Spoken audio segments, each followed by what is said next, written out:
Hey folks, welcome back to the channel today. We're diving into a heartbreaking Hollywood tale from way back in 1921, a story of fame, tragedy, and a media storm that crushed 2 lives. Picture this room 1219 at the St. Francis Hotel in San Francisco, where a young starlet, Virginia Rappe, just 26 years old, let out her final scream. 4 days later, she was gone forever. The prime suspect, million-dollar funny man Roscoe Fatty Arbuckle, hauled in for questioning. But if you think Virginia's death was the worst of it, hold on, because the lies the press spun about her afterward were downright vicious. Virginia once rubbed shoulders with heartthrob Rudolph Valentino, celebrated for her stunning fashion sense. Arbuckle, he had Hollywood roaring with laughter. But in that glitzy, glamorous world, they were both prey to a ruthless media and deep-seated prejudices. One wild party turned their dreams into a nightmare, leaving behind cruel rumors and questions that still haunt us. What was the real crime here, murder, accident, or something even darker? Like a conspiracy who fueled the smear campaign, stick with me, because this story of injustice and mystery is one you won't forget. Let's uncover the truth together. Chapter 1. From Orphan to Hollywood's Brightest Star. On September 5th, 1921, in room 1219 at the St. Francis Hotel, Virginia Rappe, only 26, collapsed during a party, clutching her stomach in agony. Her screams echoed. But just 4 days later, she was gone for good. Her death was tragic enough, but the newspapers, they were merciless. They branded her a loose woman, spread lies about her having venereal diseases, and claimed Arbuckle attacked her with a Coca-Cola bottle. No evidence, mind you. But those hateful words tarnished her name. Virginia, who once stood side by side with Valentino, hailed as the best-dressed girl in pictures, died young, her reputation in tatters. Behind the spotlight, she always feared her dream was as fragile as a soap bubble. So, what led Virginia to that fateful room? Let's step back to her early days, where a little girl learned to fight against the odds. Born in 1895 in Chicago, she had no father, just a mother, a dancer scraping by. When her mom passed away, Virginia was only 11, left with her grandma in a cramped little house, but she didn't give up. By 14, she was modeling, her eyes full of ambition. She had this magnetic charm, a photographer once said, according to room 1219. By 1916, she was in San Francisco, modeling, designing dresses, and turning heads in every shop. Love came her way with Robert Moskowitz, a young designer, but a streetcar accident took him from her at 21. Virginia carried that grief but kept pushing forward. In 1917, she arrived in Hollywood, where silent films were all the rage. She starred in Paradise Garden, worked with Valentino, and by 1918, earned the title Best Dressed Girl in Pictures. She had beauty, talent, and opportunity. But Hollywood wasn't all glitz. The parties were scheming, the stars treated her like a prize, and it left her uneasy. To stay in the game, you play by their rules, a co-star once told her. Per industry insiders, Virginia had everything, but never felt safe. The pain of losing her mom and Moskowitz weighed heavy. Every smile on set seemed to hide a fear that this dream could vanish in a heartbeat. Then, she found new love, a flicker of hope in Hollywood's dangerous game. But would that light protect her? Did the industry directors, producers push Virginia into risky parties to keep her in their world? When she fell for Henry Lerman, she thought she'd found her safe harbor. But in Hollywood's dazzling glow, was she walking into a bigger trap? Chapter 2. A fragile happiness leading to that fateful night.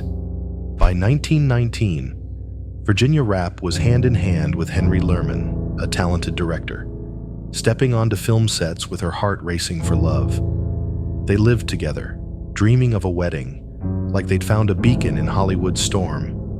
But here's the bitter truth. Just as Virginia hit her stride, working with Valentino and being praised for her style, a sharp fear crept in.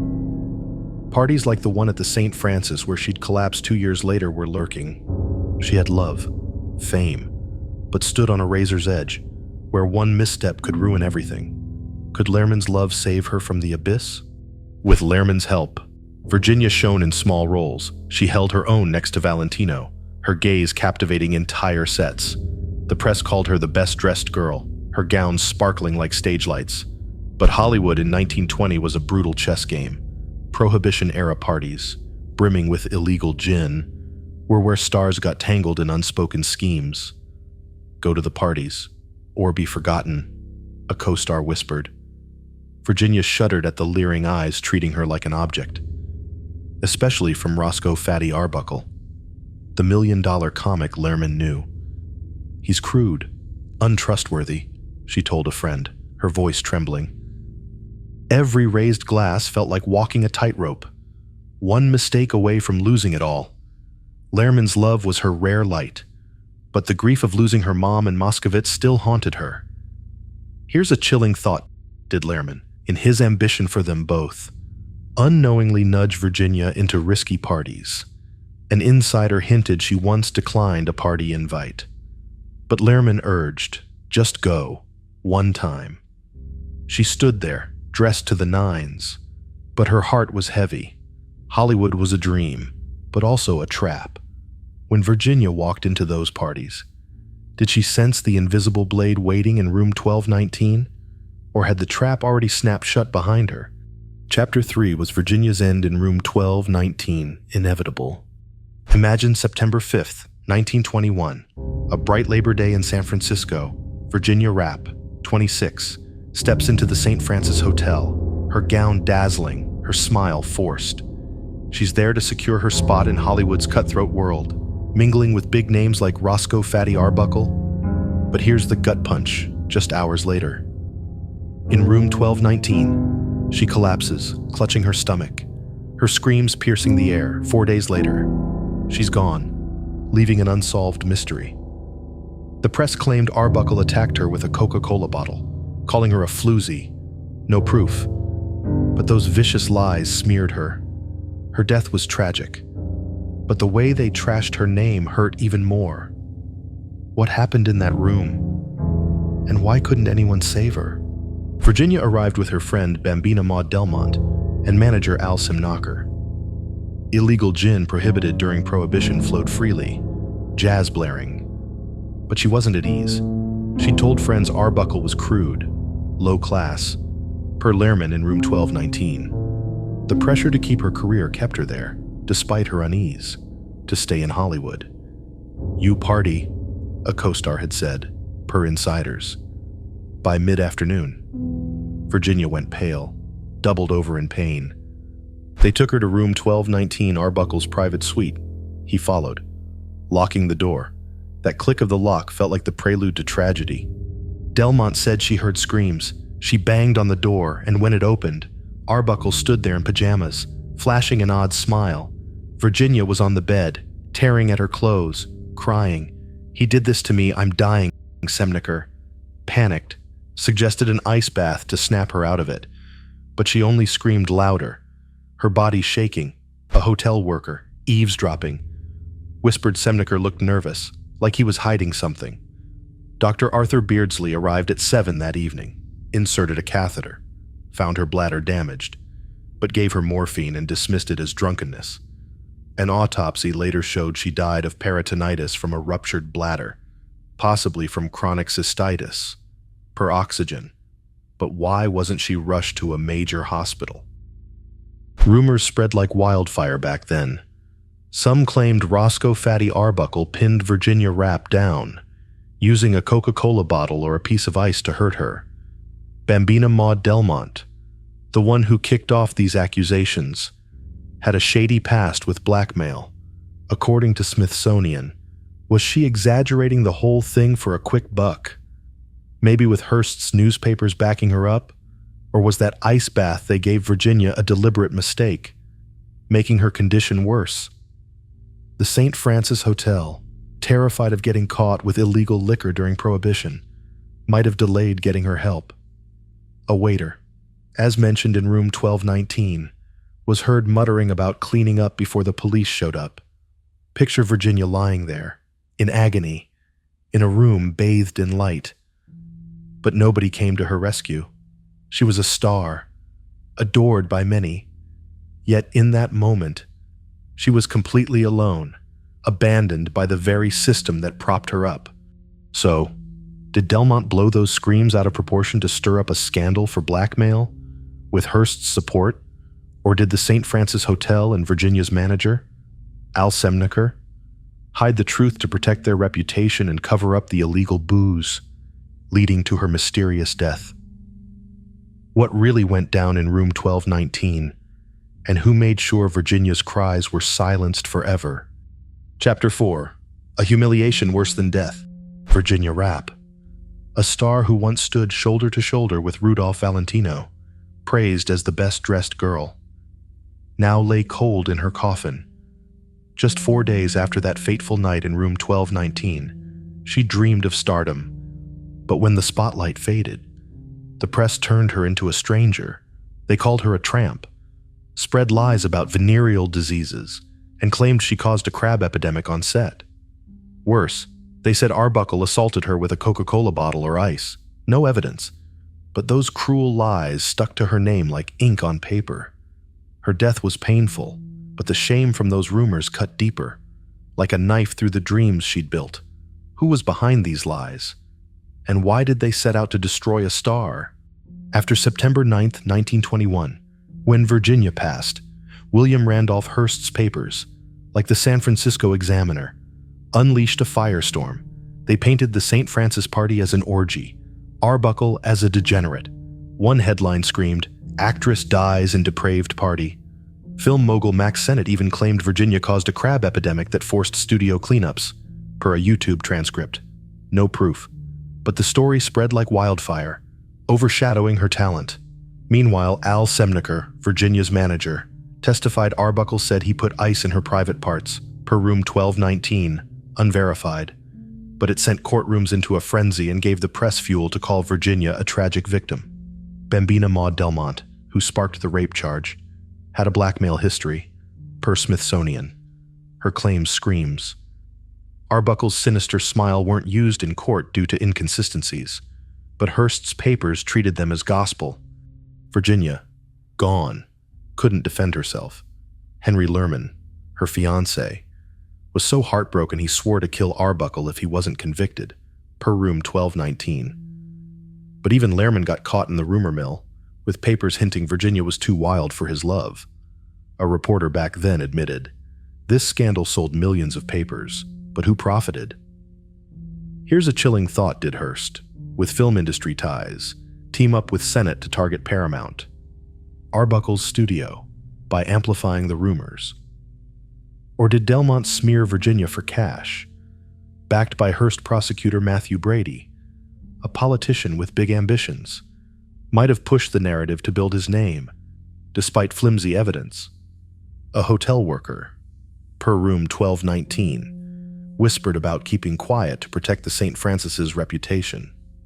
Virginia, who dreamed of the stage, was buried under lies. Arbuckle didn't escape either, though acquitted. He was branded a woman-hater. Both were victims of a system that treated reputations like a game. But if the rumors were cruel, what about those who should have saved Virginia? Was the truth hidden even deeper? Chapter 5. How the truth about Virginia's death was buried. Virginia Rappe, a star who sparkled next to Rudolph Valentino, should have been saved.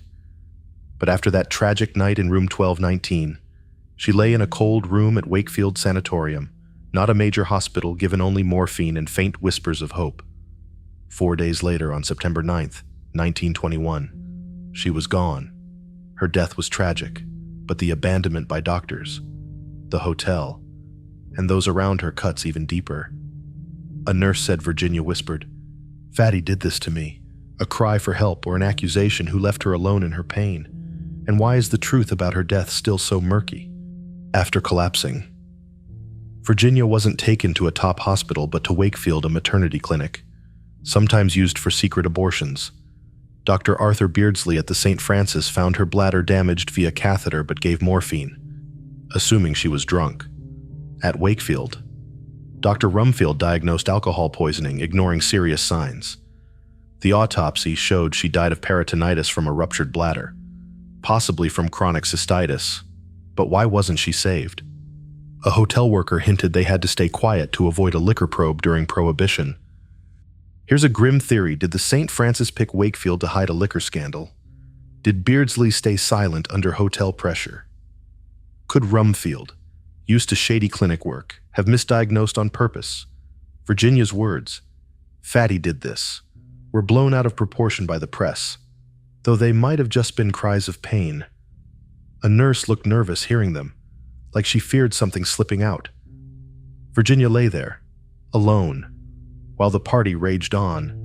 She was a star, but abandoned when she needed help most. If someone had acted differently, could she have lived? Did the St. Francis Hotel deliberately send Virginia Rappe to Wakefield Sanatorium to cover up their illegal liquor during Prohibition? Did Dr. Rumfield misdiagnose her condition on purpose to protect someone's reputation? Who's truly to blame for leaving Virginia abandoned in her final moments? And where does justice stand in all this? Chapter 6. Despair, Justice Manipulated.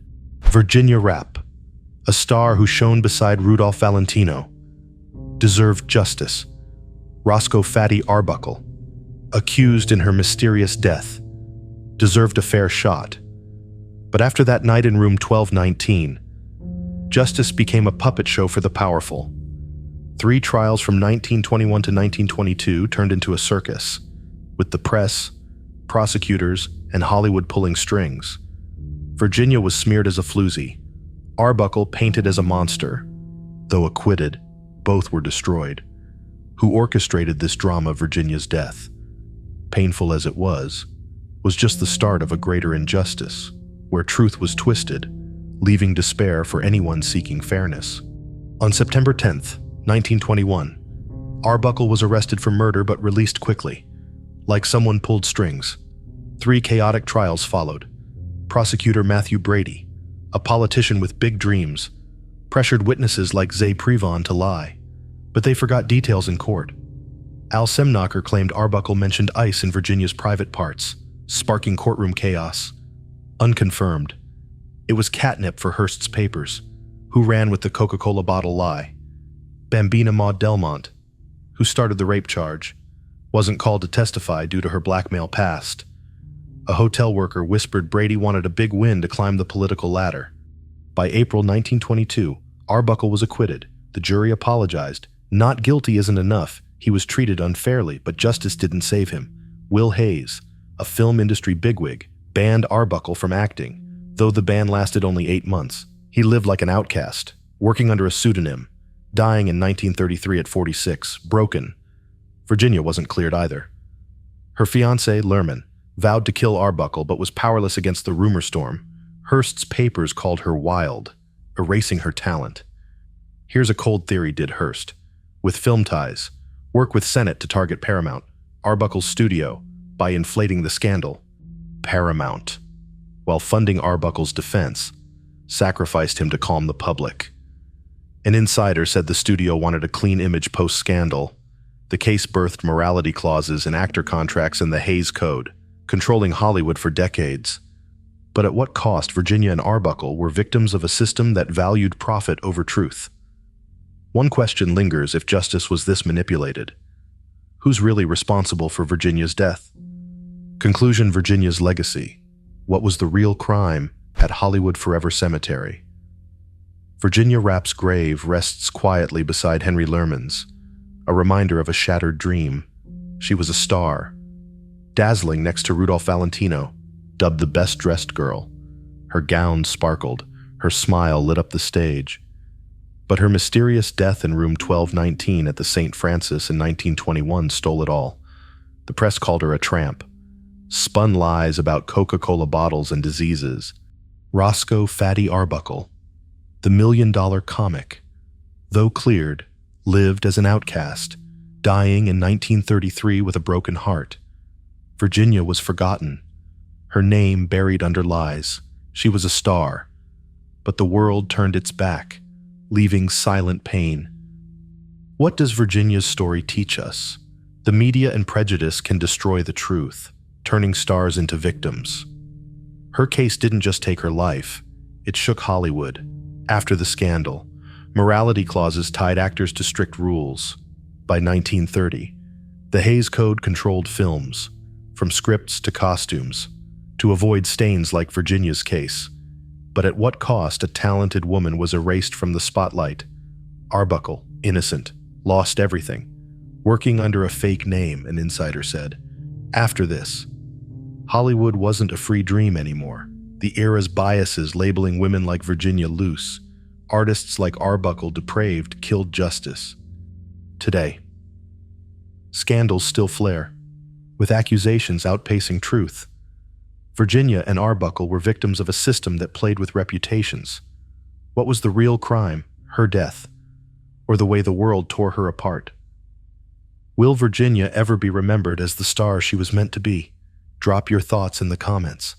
The press, Hollywood, or the era's biases who's behind this injustice, like, subscribe, and let's dig into more Hollywood mysteries. What was the real crime, rumors, prejudice, or a buried truth? Who do you think was behind it, the press, Hollywood, or the Times? Will Virginia ever get justice?